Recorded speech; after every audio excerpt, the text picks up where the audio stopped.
saya Arif, pemilik Trisakti Bird Farm. Jadi untuk hari ini saya alhamdulillah udah ketemu Om Ponang. Kita bisa berbagi ilmu, sharing tentang burung, perawatan burung emprit Jepang. Bagaimana sih untuk menciptakan atau beternak emprit Jepang yang gampang itu seperti apa?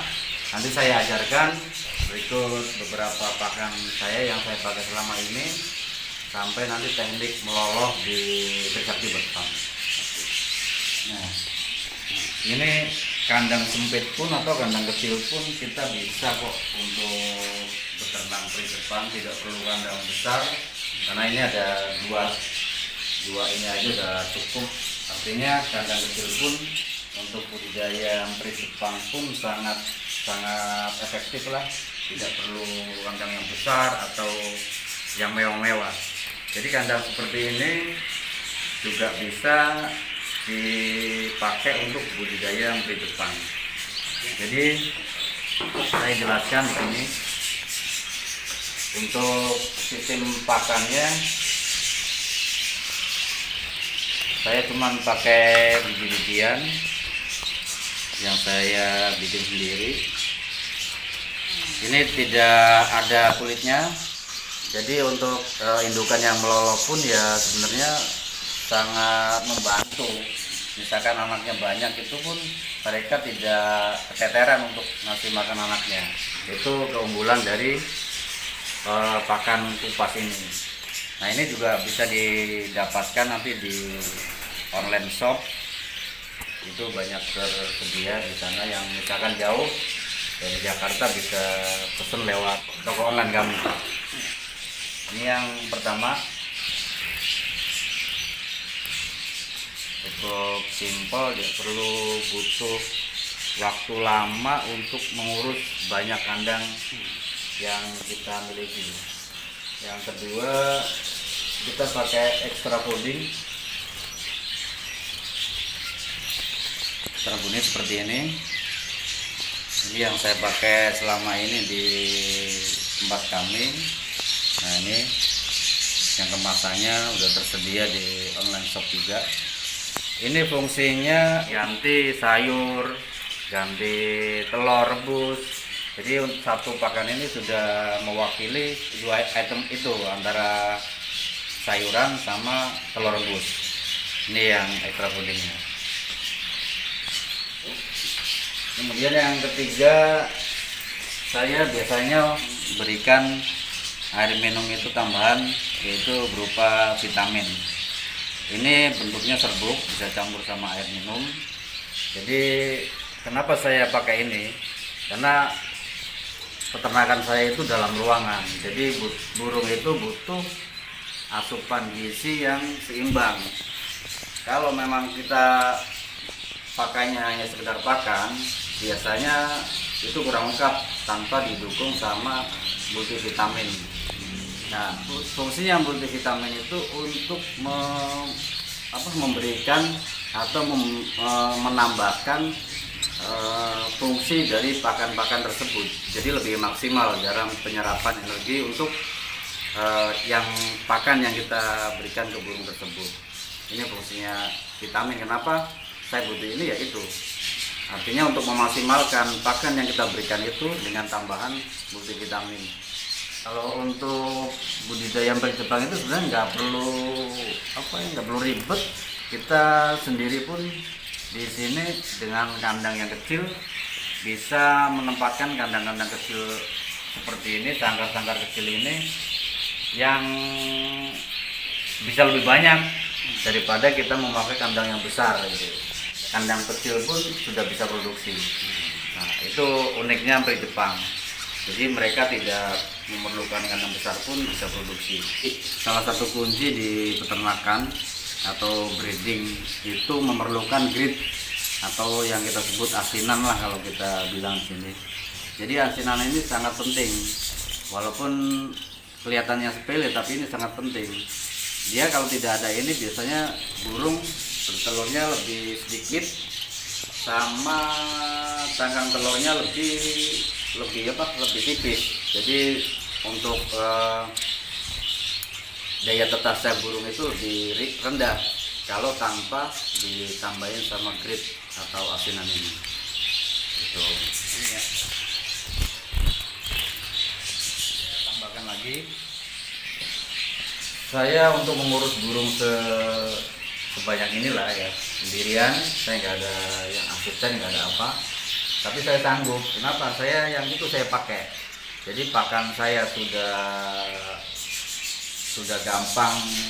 Tidak perlu tiap hari saya ganti pakan, tidak perlu tiap hari saya niupin pakan kulitnya. Itu saya tidak perlu. Jadi cukup 3 hari sekali saya kontrol makanan ya. Kecuali air, biasanya kalau yang lagi lolos seperti ini saya tiap hari pasti ganti, karena untuk yang masih lolos biasanya itu dia minumnya lebih banyak Om.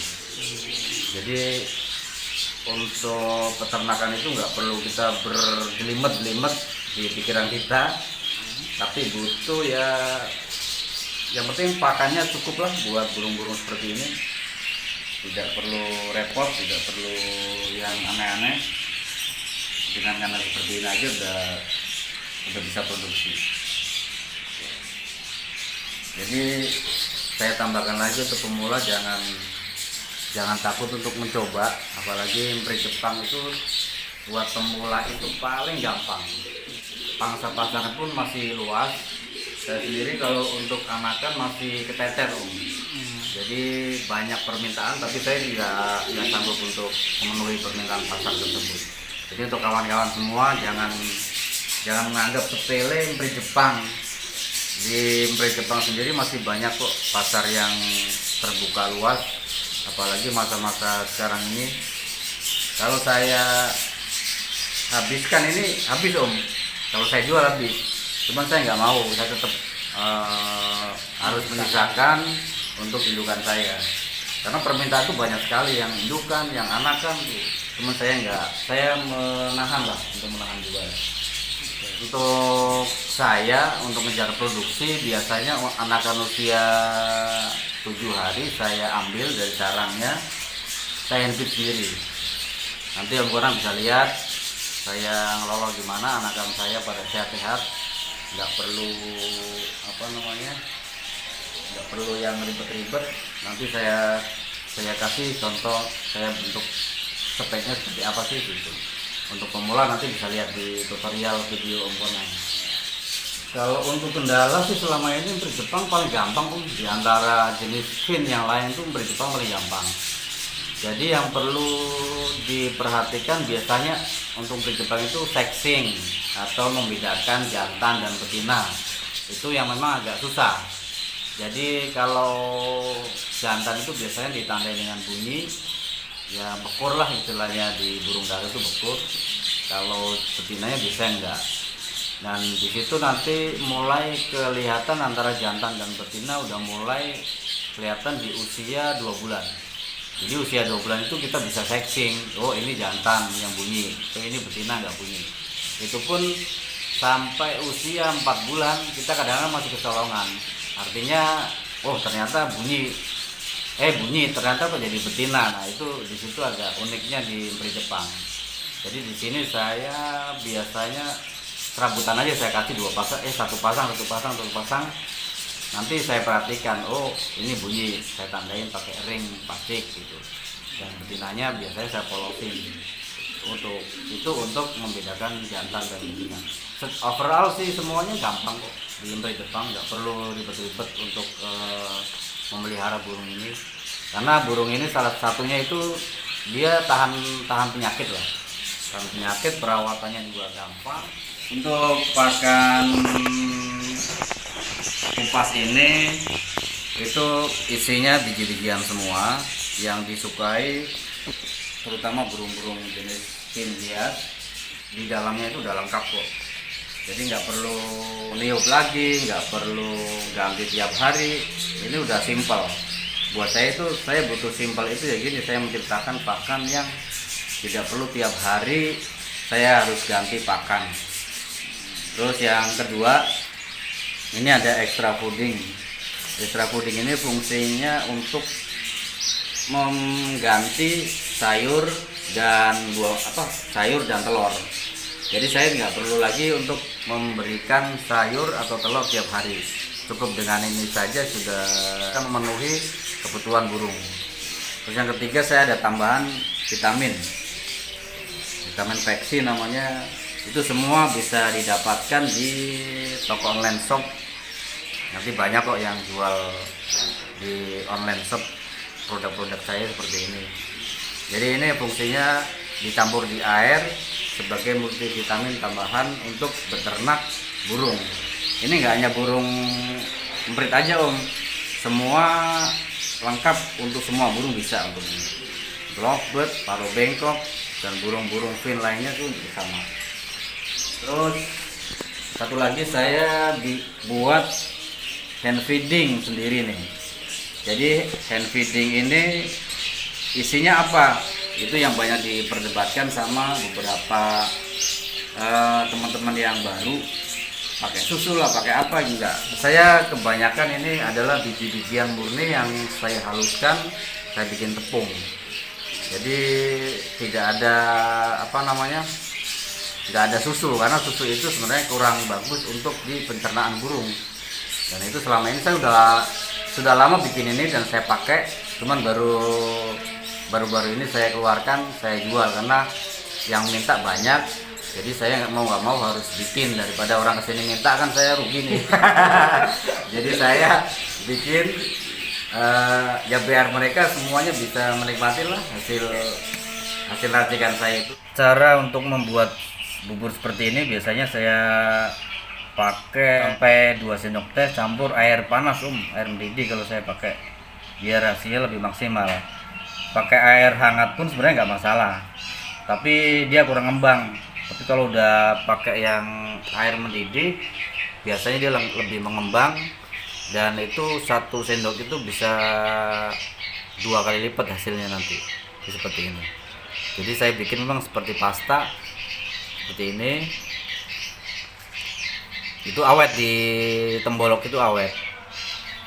Saya sehari untuk lolo anakan yang seperti ini cukup 3 kali, pagi, siang, sampai nanti menjelang malam biasanya saya itu. Habis itu udah saya tinggal, baru besoknya lagi saya lolo lagi. Bubur loloan itu udah sangat recommended lah kalau buat saya. Walaupun saya bikin sendiri, saya uji coba ya hasilnya yang memuaskan. Nanti bisa dicoba, bisa didapatkan di online shop.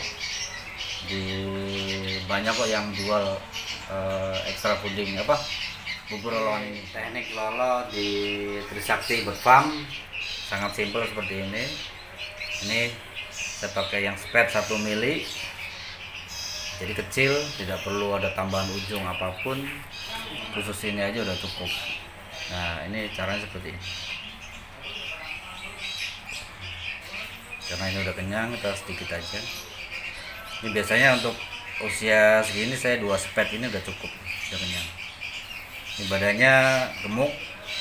Kenapa saya bilang gemuk? Itu ciri-cirinya itu di pangkal ekor itu ada lemak, dan lemak itu yang mengindikasi bahwa loloan itu bagus ya di pangkal ekor aja karena berlemak ini.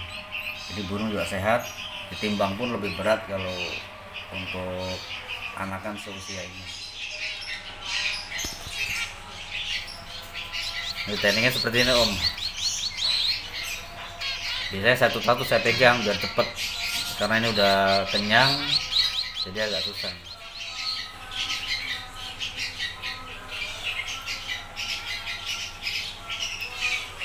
Ini anakan loloan saya seperti ini, gemuk-gemuk. Bulunya juga halus karena nggak belepotan makanan lolohan.